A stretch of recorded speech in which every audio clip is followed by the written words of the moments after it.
Mesdames, Messieurs, bonsoir. Bienvenue dans ce journal. Tout de suite les titres. L'appel du Parlement d'enfants de la province de l'Ituri aux autorités compétentes. Il demande la libération sans condition des enfants pris en otage par les groupes armés qui écument la partie est du pays. Ce, en perspective de la journée relative à la Convention de droits de l'enfant célébrée chaque 20 novembre.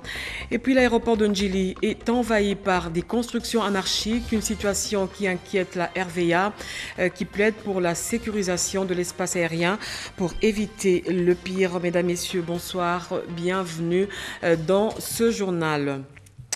D'abord, le président de la République a présidé par visioconférence la 29e réunion ordinaire du Conseil des ministres. Vous suivrez le compte-rendu après ce journal avec le porte-parole du gouvernement, Patrick Mouyaya. Une délégation de la Task Force pour la pacification, la réconciliation et le développement de la province de l'Ituri a été reçue par le président de la République, Félix Tshisekedi, à l'Union africaine. Ce regroupement propose de s'impliquer pour soutenir les actions des forces armées de la République dans la restauration de la paix. Un reportage de Pierre Kibambe-Somé. Outre les grands efforts des forces armées de la RDC, la situation sécuritaire dans l'Ituri trouvera des solutions avec l'implication de toutes les sensibilités de cette province en état de siège pour une connaissance approfondie des réalités et subtilités locales. C'est le point de vue de la Task Force pour la pacification, la réconciliation et le développement de l'Ituri, dont la délégation a été reçue ce jeudi soir par le président de la République Félix-Antoine Tshisekedi Tshilombo. La délégation a bénéficié d'une oreille attentive auprès du chef de l'État, indique le coordonnateur de la Task Force, Thomas Lubanga, qui a lancé un vibrant appel à l'arrêt des violences dans l'Ituri. À tous ceux-là qui sèment la désolation en Ituri, nous leur disons arrêtez d'écrire l'histoire de l'Ituri en lettres et de sang. Arrêtez de penser que la violence ou l'intolérance peut vous amener à quelque chose. Réfléchissons plutôt sur ce qui peut nous amener à la paix et que la paix soit le rêve de tout et chacun. Le chef de l'État nous a accueillis à bras ouverts. Il a beaucoup apprécié les idées que nous avons apportées.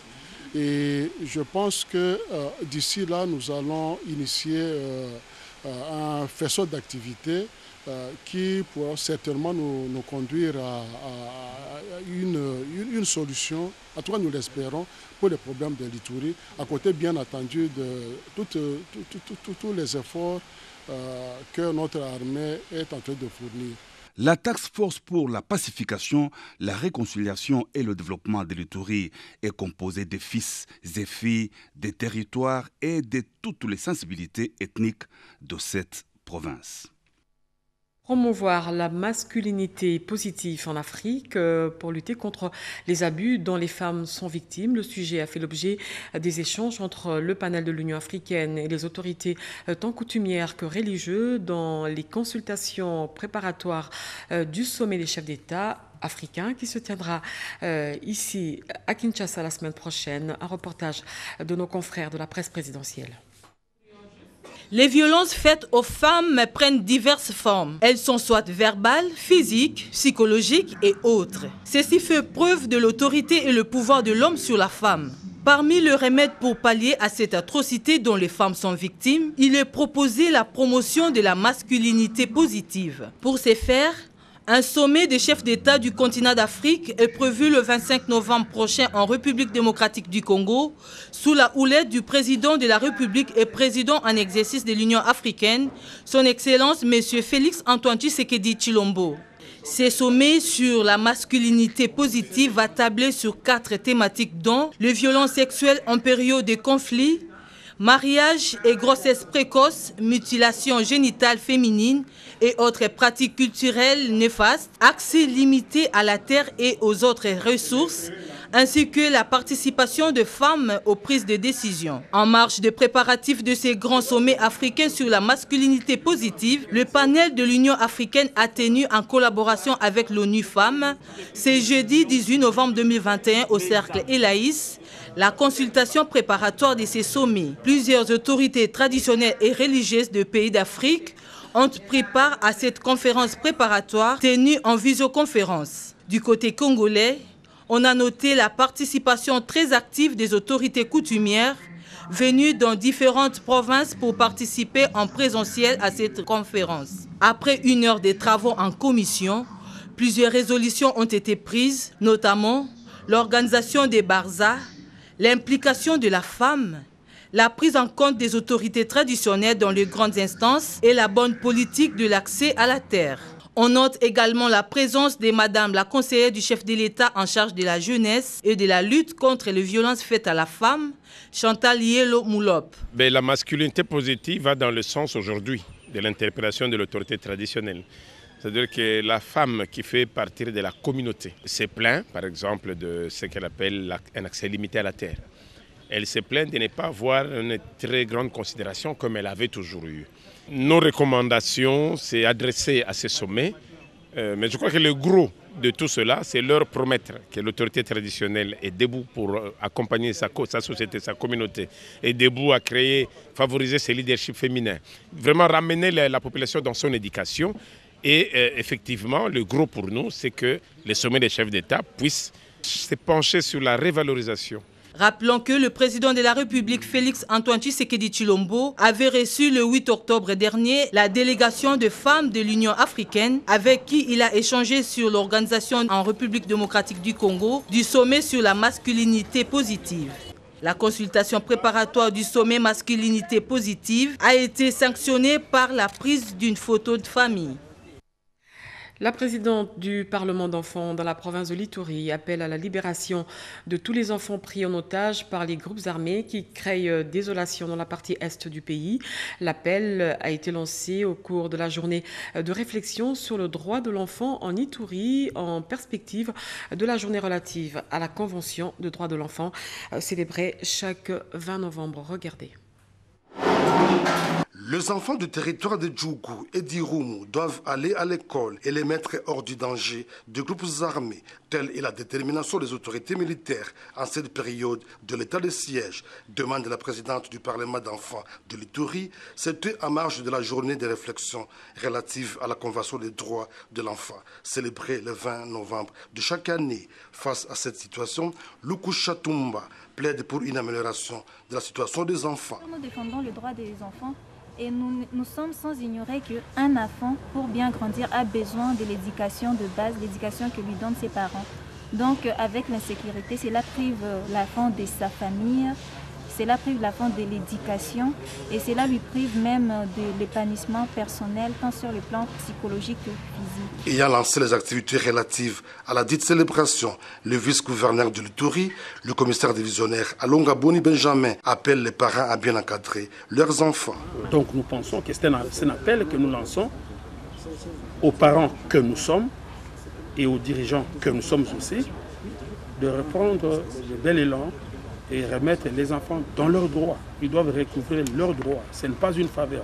Croire qu'on envoie l'enfant à l'école, prendre soin d'un enfant, c'est une faveur, c'est faux. C'est vraiment ironique. Signalons que l'Assemblée générale des Nations unies a adopté la Convention relative aux droits de l'enfant en 1989. La RDC l'a ratifiée en 1990. Et puis la ministre auprès du président de la République a échangé avec la jeunesse des provinces sous état de siège. Ensemble, ils ont évalué la situation sécuritaire dans la partie est du pays. Jacques Kabobo.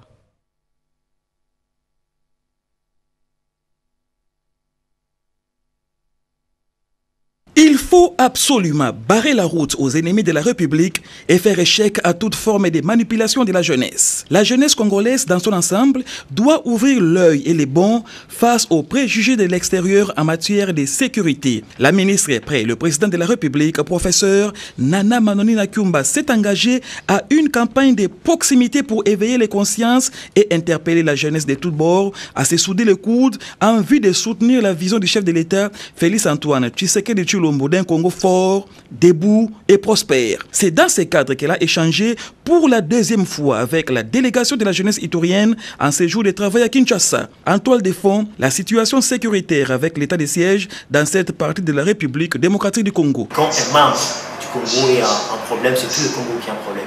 Et on sent cet engagement-là et nous sommes toujours là, très proches d'eux pour travailler ensemble de sorte que la paix, une véritable paix, soit rétablie dans la contrée est du pays et particulièrement en Ituri. Actuellement, ce sont nos frères de l'Ituri, du Nord Kivu, qui ont plus besoin de cette unité, plutôt cet élan de solidarité, pour qu'ils se sentent également appartenir au Grand Congo. Il revient à la jeunesse congolaise de donner des réponses appropriées face à l'impérialisme et à l'ingérence extérieure.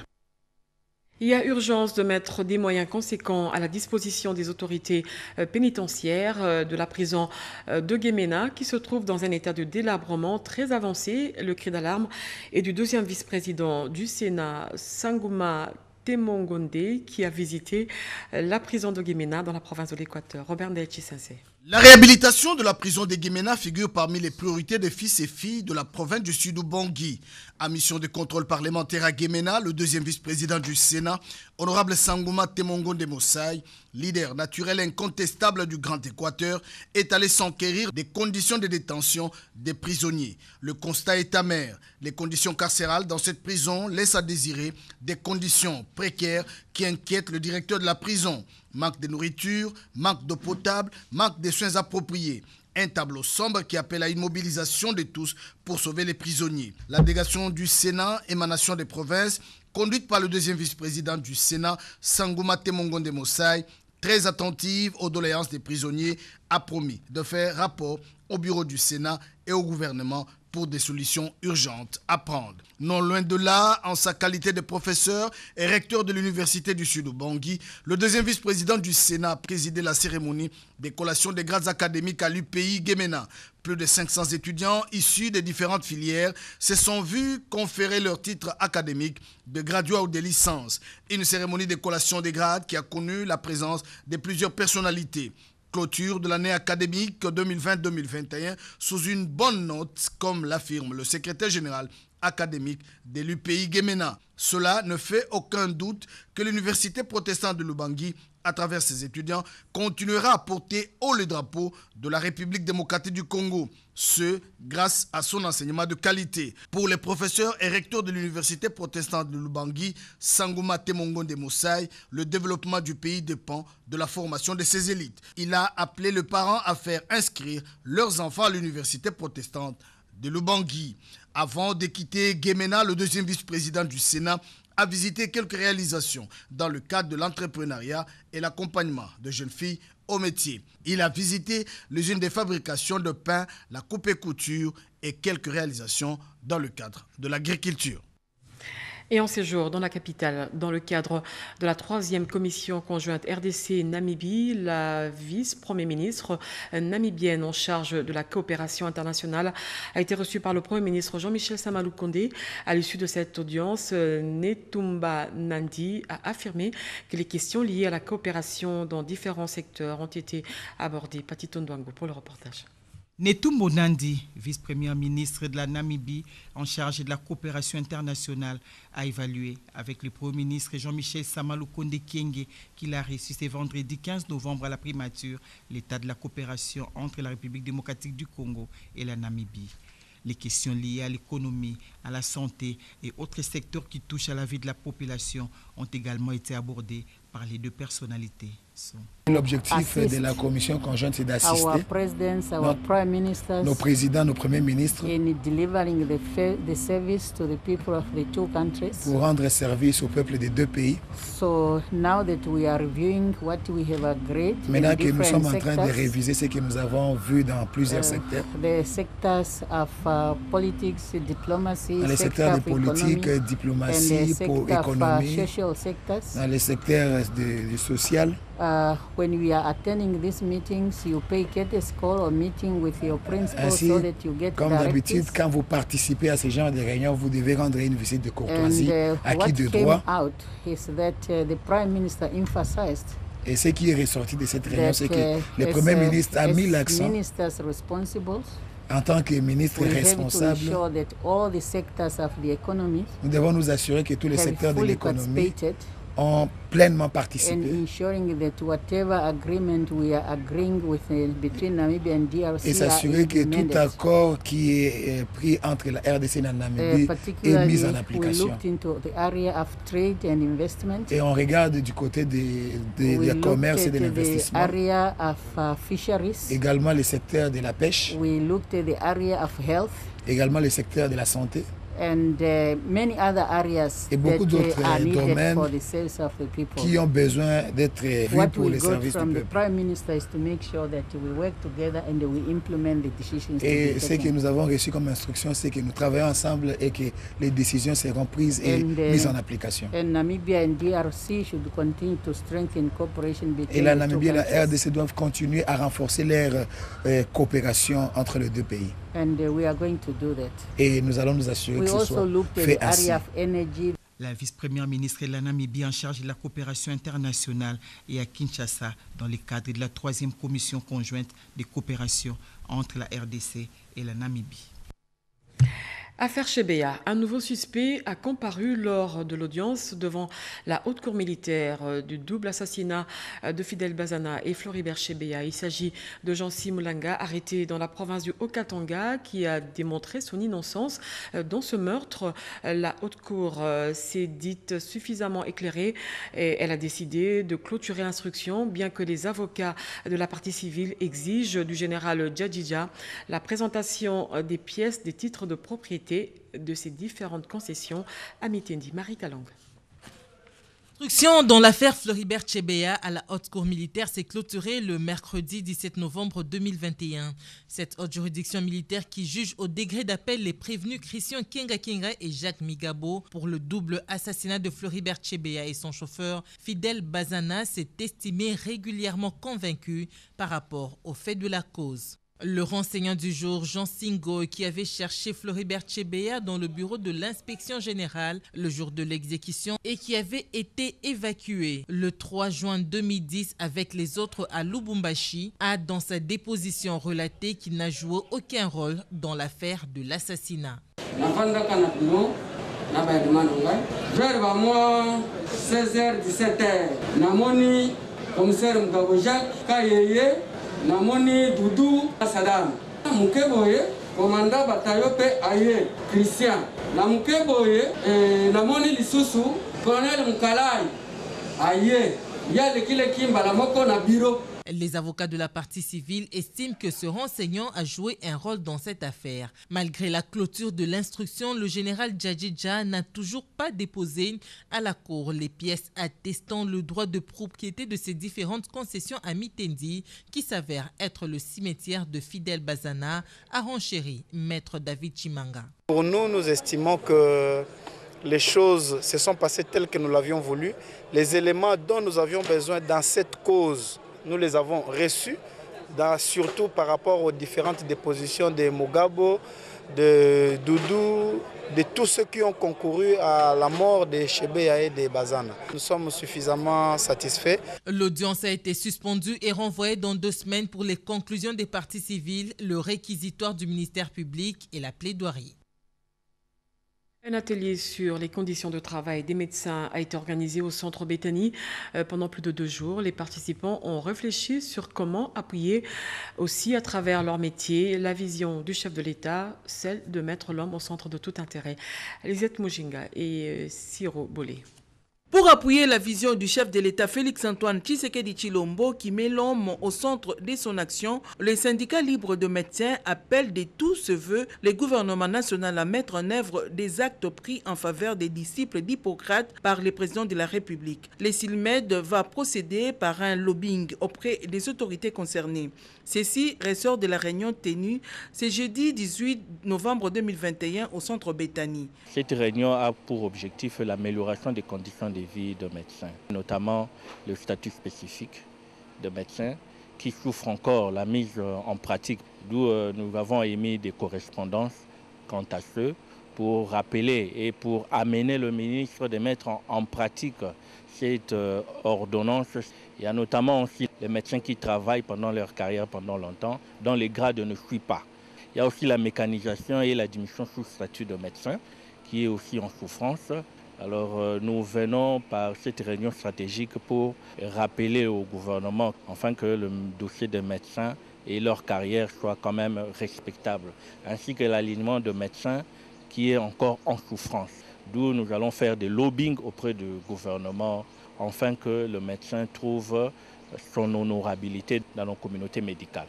Comme quoi, il y a lieu d'assurer des bonnes conditions de vie aux médecins dont la vocation est de maintenir autrui en vie. Je l'ai dit dans les titres, les deux côtés de la piste de l'aéroport international de Njili est envahi par des constructions anarchiques, une situation qui risque de constituer un obstacle à chaque atterrissage des avions.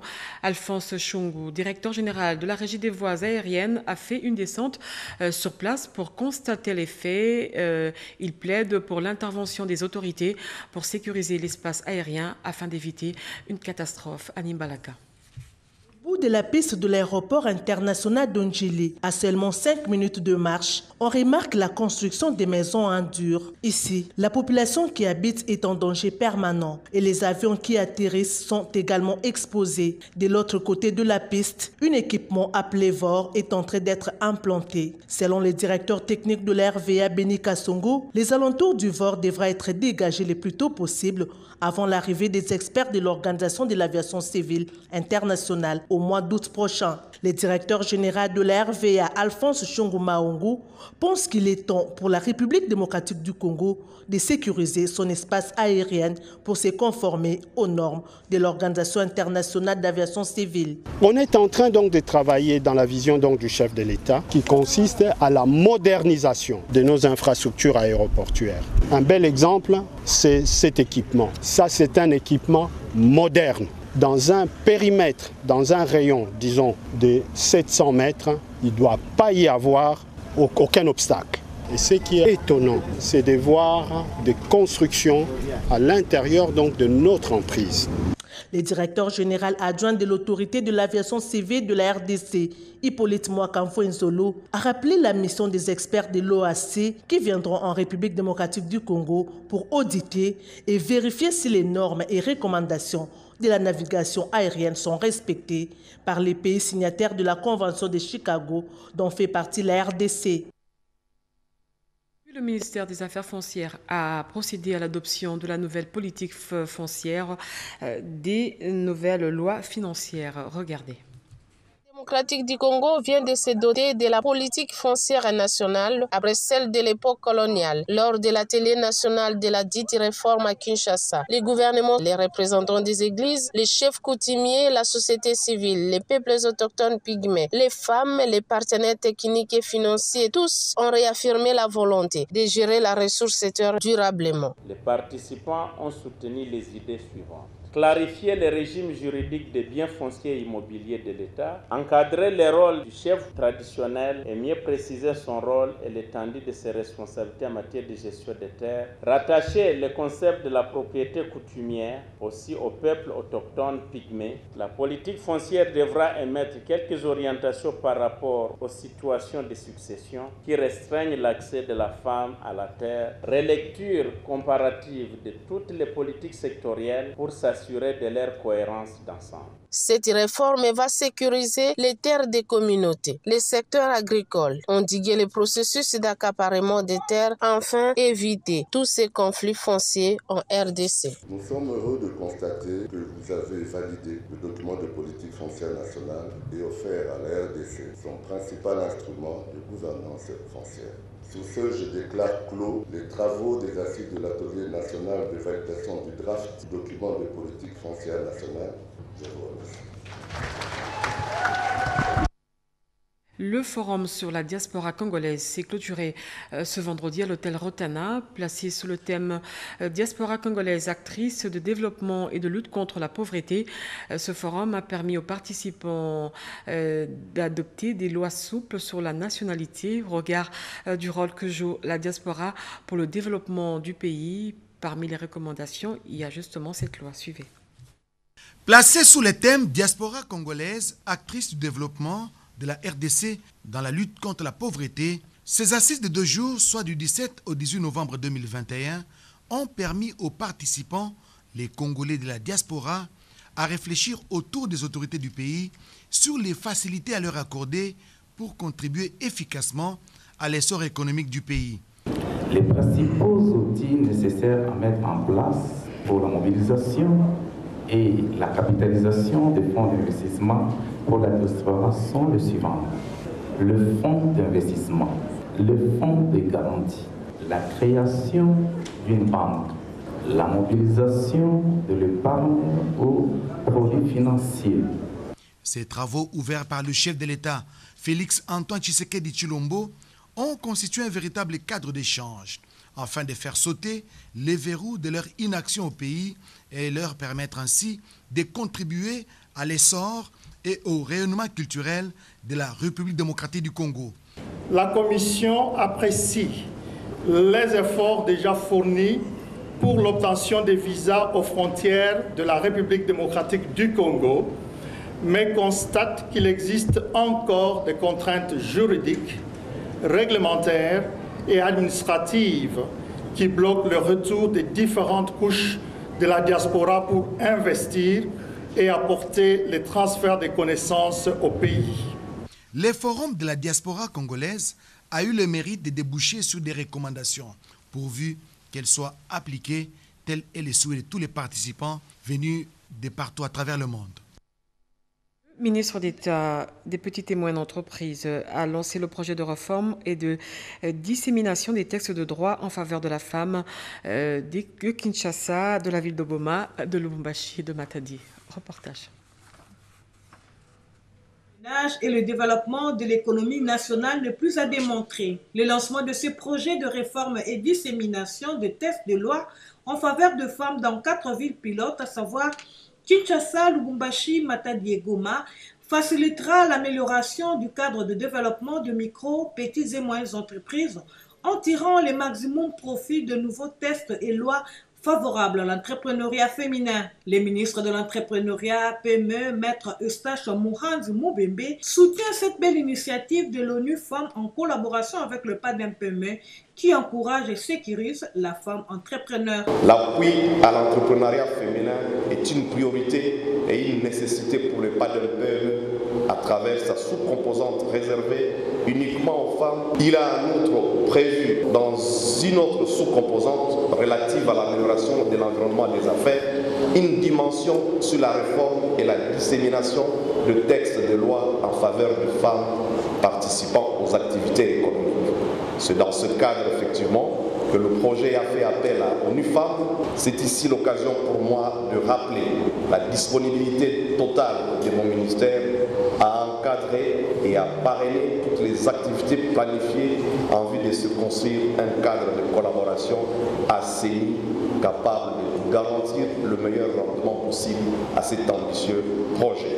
À travers ce projet de réforme et dissémination des textes et de lois en faveur de femmes, sous-composant du PADEM PME dont la mise en œuvre est confiée à l'ONU Femmes, la Banque mondiale va appuyer avec un montant de 40 millions de dollars américains les initiatives de femmes entrepreneurs dans les 4 villes pilotes citées. Jules Lombo, sous-directeur à la direction des informations, a été inhumé ce vendredi. L'émotion était forte. Les membres de sa famille biologique et professionnelle n'ont pas pu retenir leurs larmes. Un grand s'en est allé. Une plume de la presse congolaise s'est éteinte.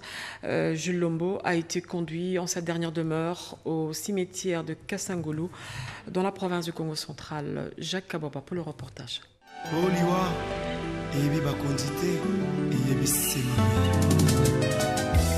Cette figure emblématique de la presse congolaise, vous ne la verrez plus jamais. Jules Lombo Kashita, c'est lui que l'on appelait affectueusement Papa Jules. Vieux Jules, Tonton Jules, a tiré sa révérence le 3 novembre dernier suite d'une courte maladie. Sous-directeur du desk à la direction des infos TV de la RTNC, directeur Jules Lombo, cette maladie assassine qui vous a arraché à la vie a causé d'énormes ravages dans le cœur de votre deuxième famille. Car la RTNC est notre seconde famille.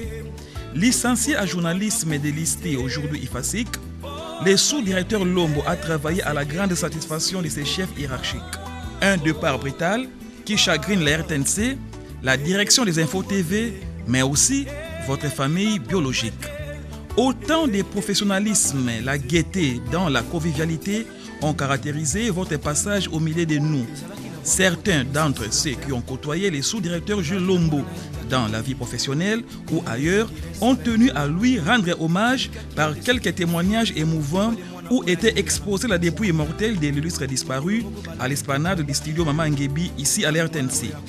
On a noté la présence de plusieurs personnalités dont le ministre de la Communication et Médias, Patrick Mouyaya, le président du conseil d'administration de l'RTNC, Zéphirin Mamon Komoukampoul, le directeur général ad intérim de l'RTNC, Freddy Mouloumbaka Bouaï, les agents et cadres de l'RTNC, ainsi que les amis et connaissances. La mort est certes une fatalité, nous n'en pouvons rien. Estimés confrères, si vous étiez donné de revoir les dégâts émotionnels que votre mort a causés derrière, vous ressusciterez. Hélas, c'est du domaine de l'Éternel, Dieu Tout-Puissant, le Créateur, Père Céleste. Il est le temps et son maître. Ses voies sont insondables. La douleur a été telle que personne ne pouvait contenir ses larmes. D'abondantes larmes d'ailleurs lorsque la dépouille mortelle de l'illustre disparu s'est dirigée vers la nécropole entre terre et ciel de Kimpoko. Frères, sœurs, collègues de service, amis et connaissances n'ont eu d'autre mot que de dire adieu directeur Jules Lombo Kashita, adieu papa Jules, adieu tonton Jules, adieu Baoba, adieu estimés confrères. Que la terre de nos ancêtres vous soit douce. La seule possibilité pour nous d'exprimer ce que l'on ressent, c'est de faire ce que vous faisiez. Le mieux, dire aux autres ce qui se faisait ailleurs par vos conseils que le destin nous prive désormais. Que c'est dur de vous dire, va en paix. Nous vous avons porté dans nos cœurs, et cela à jamais.